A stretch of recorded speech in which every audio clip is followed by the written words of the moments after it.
Hello everyone, स्वागत है आपका आज के इस नए हिंदी क्लास में। Good evening all of you. हमारी आवाज़ जा रही है? आप लोग कमेंट करके बताएंगे।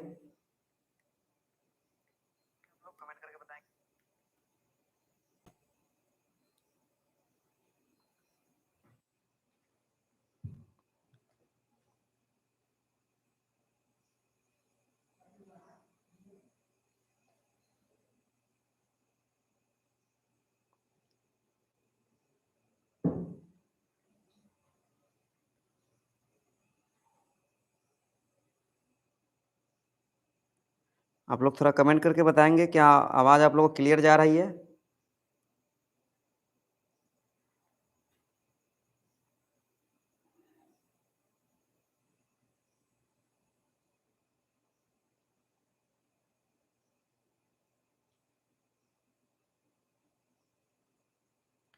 चलिए ठीक है, थैंक यू।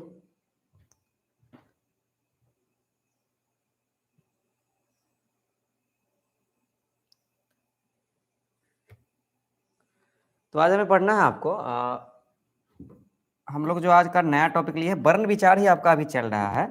वो वर्ण विचार से संबंधित सभी बातों को खत्म कर लेते, लेकिन इसमें एक छोटा सा पॉइंट छूट गया था। आज हमें पढ़ना है आपको विराम चिन्ह के बारे में। ठीक है, ये विराम चिन्ह को हम लोग इंग्लिश में क्या बोलते हैं? तो पंचुएशन मार्क्स बोलते हैं। ठीक है, इसी से बारे में हमको चर्चा करना है आज, विराम चिन्ह के बारे में।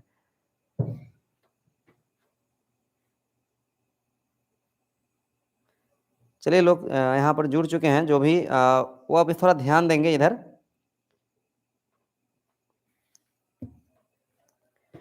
विराम चिन्ह होता क्या है, सबसे पहले हम इस बात को समझ लेते हैं। जैसे हमने यूज किया है कॉमा का, हमने यूज किया फुल स्टॉप का, हमने यूज किया इन्वर्टेड कॉमा का, हमने यूज किया हाइफन का, हमने यूज किया सेमीकोलन यानी अर्ध विराम का।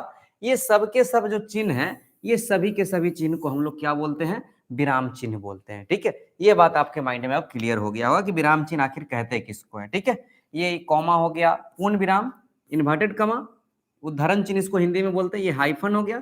ठीक है, और ये सेमीकोलन, इन सभी चिन्ह को हम लोग बोलते हैं विराम चिन्ह।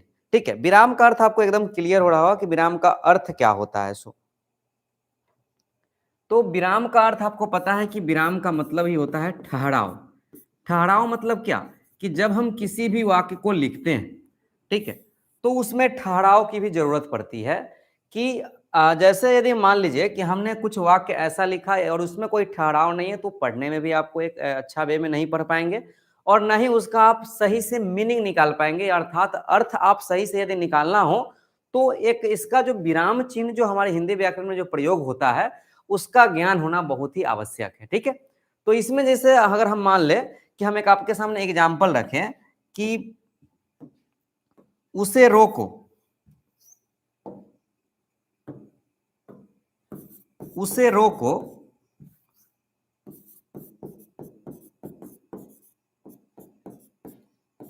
मत जाने दो। ठीक है, और फिर हमने इसी बात को लिखा, उसे रोको मत जाने दो। ठीक है, और हम क्या किए कि दोनों वाक्य तो ऐसे देखने में आपको सेम लग रहे हैं, लेकिन इस वाक्य में आपको यह पता नहीं चल रहा है कि हमें रुकने के लिए कहा जा रहा है या जाने के लिए कहा जा रहा है। ठीक है, अगर हम यहां पर क्या करते हैं कि यहां पर हम कॉमा लगा दें, ठीक है, उसे रोको मत जाने दो, और यहां पर क्या कर रहे हैं? उसे रोको मत जाने दो। जहां कॉमा लगा यानी जहां पर यहां पर हमने बात किया अर्ध विराम का, वहां हम थोड़ा ठहरेंगे, रुकेंगे। ठीक है, विराम चिन्ह का बात हो रहा है। ठीक, तो उसे रोको मत जाने दो, जहां पर कॉमा लगा वहां थोड़ा देर रुकेंगे। उसे रोको मत जाने दो, उसे रोको मत जाने दो। दोनों वाक्य में आपको अंतर स्पष्ट दिख रहा होगा कि पहले वाला जो वाक्य है उसे रोको मत जाने दो, यहां जाने की बात की गई है। ठीक है, यहां जाने की बात है। ठीक है, समझ में आ रहा होगा आपको ये बातें।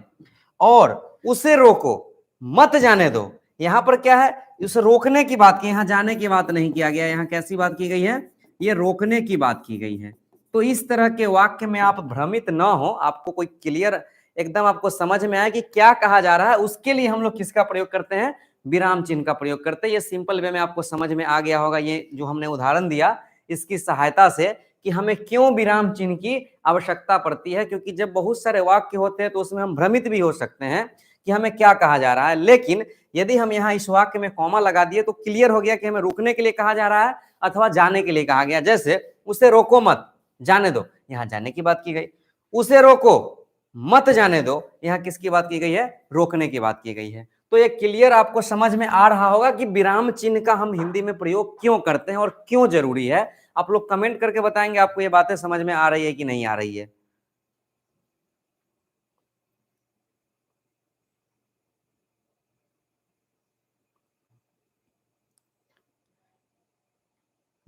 जल्दी जल्दी बताइए आप लोग, आ रहा है कि नहीं आ रहा है समझ में?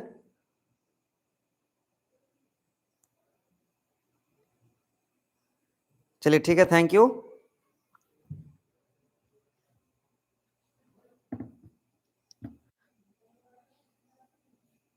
चलिए अब हम लोग देख लेते हैं कि अब आपको पता है जैसा कि विराम चिन्ह हमारे हिंदी व्याकरण के लिए बहुत ही जरूरी है, या किसी भी वाक्य को शुद्ध शुद्ध लिखे उसके लिए विराम चिन्ह आवश्यक है। तो सबसे पहले आपके मन में ये सवाल होना चाहिए कि जैसे कॉमा दिए तो विराम चिन्ह हो गया, फुल स्टॉप दिए विराम चिन्ह हो गया, इन्वर्टेड कॉमा हो गया विराम चिन्ह, हाइफन हो गया, ये सब जहाँ सेमी कोलन यानी अर्ध विराम जो है यहाँ पर हमने यूज किया, तो ये सब की संख्या आखिर कितनी है, हम लोग कितने रूप में इसका यूज करते हैं। तो सबसे पहले हम लोग जान लेते हैं कि विराम चिन्ह के बारे में कि विराम चिन्ह कितने होते हैं। विराम चिन्ह को हम लोग जो कॉमनली हम लोग यूज करते रहते हैं हिंदी में, उसकी संख्या हम लोग थोड़ा देख लेंगे, पहचान लेंगे कि कुछ प्रमुख विराम चिन्ह हम यहाँ पर लिख रहे हैं। आपको आप प्रयास कीजिए कि उसको याद कर ले, ठीक है। और आपको पहले से याद भी है, बस उसका नाम में थोड़ा हो सकता है कि आप सावधानी न बरते, आपको नाम भूल जाए, इसलिए नाम अगर हम याद करवाने के लिए हम इंग्लिश शब्द का भी प्रयोग यहाँ पर करेंगे, जिससे आपको आसानी से याद हो। एग्जाम में पूछ देता है कभी कभी ये साइन चिन्ह का शुद्ध हिंदी देता है, वहां तो इंग्लिश रहता नहीं है, तो आप सिर्फ यहाँ सीखने के लिए कम से कम इंग्लिश का यूज कर सकते हैं। जैसे हम विराम चिन्ह में हम प्रमुख है, कुछ प्रमुख विराम चिन्ह का हम बात कर लेते हैं, ठीक है। प्रमुख विराम चिन्ह, जिसमें हम पहला बात कर रहे हैं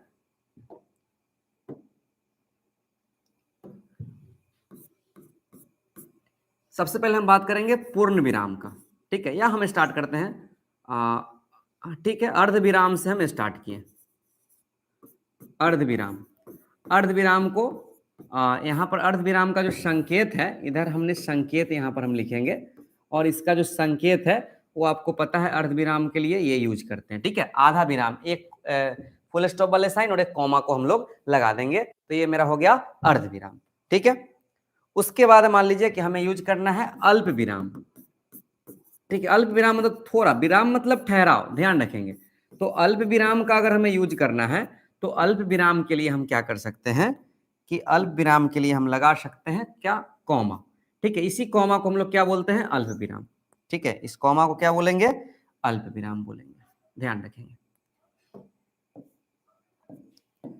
उसके बाद ये हो गया मेरा अर्ध विराम और अल्प विराम। अल्प विराम को हम लोग हिंदी में क्या ये हिंदी में अल्प विराम हुआ, इसको हम लोग इंग्लिश में क्या बोले? कॉमा बोलेंगे। यहाँ पर आप साइन से भी स्पष्ट ध्यान रख सकते हैं कि अल्प विराम है यानी कॉमा का बात हुआ है, ठीक है। उसके बाद हम तीसरा में आते हैं। तीसरा है पूर्ण विराम। पूर्ण विराम का हिंदी अगर इंग्लिश इसका देखेंगे तो क्या होता है? Full stop. फुल स्टॉप आप जिंदगी भर देते आ रहे हैं तो इसलिए भूलिए नहीं, ये फुल स्टॉप हो गया, ठीक है। ये फुल स्टॉप की श्रेणी में आ गए। अर्ध विराम क्या यूज करेंगे? आधा रुकना है, थोड़ा देर के ठहराव होगा तो कॉमा देकर क्या लगा दो? ऊपर एक बूंदा लगा दो। अल्प विराम कॉमा लगा दीजिए। पूर्ण विराम यानी फुल स्टॉप का जो साइन होता है सो डाल दीजिए, ठीक है। अर्ध विराम को हम लोग इंग्लिश में क्या बोलेंगे? तो सेमी कोलन के नाम से जानते हैं, ध्यान रखेंगे इस बात को। तो ये मुख्य रूप से 3 हमने लिखा। अब हम लिखते हैं चौथा उप विराम। इसको हम लोग कोलोन बोलते हैं, उप विराम को कोलोन बोलते हैं, ठीक है। इंग्लिश वर्ड से आपको ज्यादा क्लियर होगा, लेकिन हिंदी व्याकरण में आपको इंग्लिश रहेगा नहीं। तो कोलोन जो होता है ये इस तरह का साइन होता है, ये इसको हम लोग कोलोन बोलते हैं, ठीक है। तो याद कीजिए, अर्ध विराम के लिए संकेत हो गया, अल्प विराम के लिए कॉमा जिसको बोलते हैं, पूर्ण विराम फुल स्टॉप, उप विराम यानी दो अगर डॉट हम दे दे तो वो किसका सूचक है? उप विराम का सूचक है, ठीक है। ये हो गया उप विराम, यानी इसको हम लोग क्या बोलेंगे? कोलोन बोलेंगे। उसके बाद है प्रश्नवाचक चिन्ह, ठीक है। तो प्रश्नवाचक चिन्ह आपको पता है क्वेश्चन मार्क, ये तो आपने बचपन से ये भी चिन्ह देते आ रहे हैं। क्वेश्चन मार्क का साइन कैसा होता है? इस तरह से हंसुआ की तरह होता है, वाट, ठीक है। तो ये प्रश्नवाचक चिन्ह हो गया। तो यहाँ क्लियर हो गया, प्रमुख विराम चिन्ह की हम लोग बात कर रहे हैं, जिसमें हम लोग अभी 5वां लिखे हैं प्रश्नवाचक चिन्ह को, ठीक है। अब हम थोड़ा अगला लिख लेते हैं, छठा हम लोग लिख लेते हैं कि छठा कौन सा है। तो हम बात करेंगे अब संयोजक चिन्ह का, ठीक है, कौन सा चिन्ह का? संयोजक चिन्ह। ये संयोजक चिन्ह क्या होता है? इसको हम लोग इंग्लिश में बोलते हैं हाइफन। क्या बोलते हैं? हाइफन। और हाइफन का साइन आपको पता है कि कैसा होता है। नॉर्मली हम ऐसे चिन्ह खींच देते हैं, इसका प्रयोग जैसे माता पिता लिखना हो तो इसमें हम लोग इसका यूज करते हैं। ठीक है, तो ये हाइफन का साइन हो गया, जिसको हम लोग संयोजक चिन्ह बोलेंगे। ठीक है, उसके बाद होता है अगला, हम लिख रहे हैं 7वां उद्धरण चिन्ह। ठीक है, कौन सा चिन्ह लिख रहे हैं? उद्धरण चिन्ह। ये उद्धरण चिन्ह क्या होता है? तो ये आपको अगर हम संकेत लिखे तो आप क्लियर वे में समझ सकते हैं कि उद्धरण चिन्ह क्या होता है।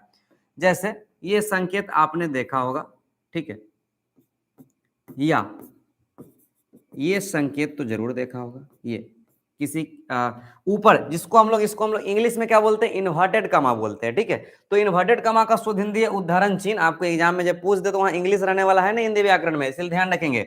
यहाँ आप याद रखने के रख सकते हैं उद्धरण चिन्ह यानी इन्वर्टेड कमा को हम लोग क्या बोलते हैं? उद्धरण चिन्ह बोलते हैं। ठीक है, ये बात एकदम माइंड में सेट कर लेंगे। ठीक, उसके बाद है कोष्टक चिन्ह।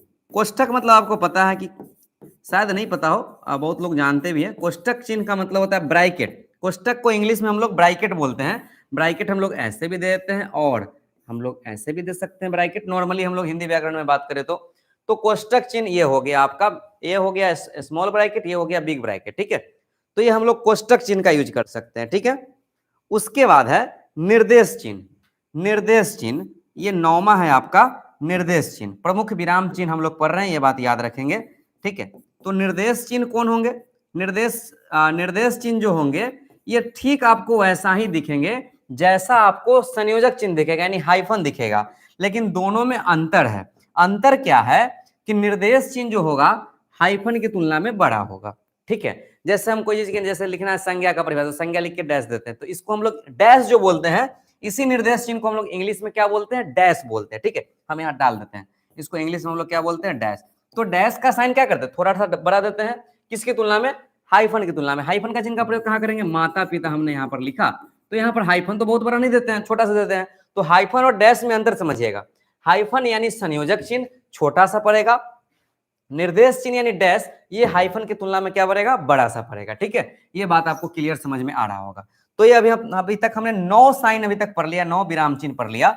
अब थोड़ा हम 10 नंबर को देख लेते हैं कि 10वां कौन सा है। तो निर्देश चिन्ह डैश किससे बड़ा होगा? हाइफन से बड़ा होगा। ठीक है, उसके बाद है त्रुटि चिन्ह। त्रुटि चिन्ह आपको पता होना चाहिए कि त्रुटि चिन्ह क्या होता है। जैसे जब हम किसी भी चीज को लिखते हैं हिंदी में और लिखते लिखते कुछ छूट जाता है बीच में, तो उसके लिए हम ये वाले साइन का यूज करते हैं और इसके ऊपर लिखना स्टार्ट करते हैं। इस वाले साइन को हम लोग क्या बोलते हैं? त्रुटि चिन्ह बोलते हैं।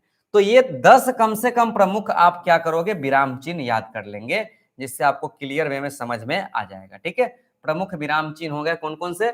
अर्ध विराम का संकेत देख लीजिए, उसके बाद है सेमीकोलन, इसको बोलेंगे अल्प विराम, और पूर्ण विराम, उप विराम जिसको हम लोग क्या बोलेंगे? कोलोन बोलेंगे। ठीक है, उसके बाद प्रश्नवाचक चिन्ह के लिए वाट का चिन्ह, संयोजक चिन्ह यानी हाइफन बोलते हैं, और हाइफन और निर्देश चिन्ह में अंतर है, हाइफन छोटा सा जबकि डैश उससे थोड़ा सा बड़ा सा देते हैं। उद्धरण चिन्ह जिसको हम लोग इन्वर्टेड कमा बोलते हैं, कोष्टक चिन्ह जिसको हम लोग ब्रैकेट बोलते हैं। तो ये सब प्रमुख आज के चिन्ह थे जिसको आपको याद रखने हैं। ठीक है, तो आप बताएंगे कि आपको ये चिन्ह समझ में आया या नहीं आया?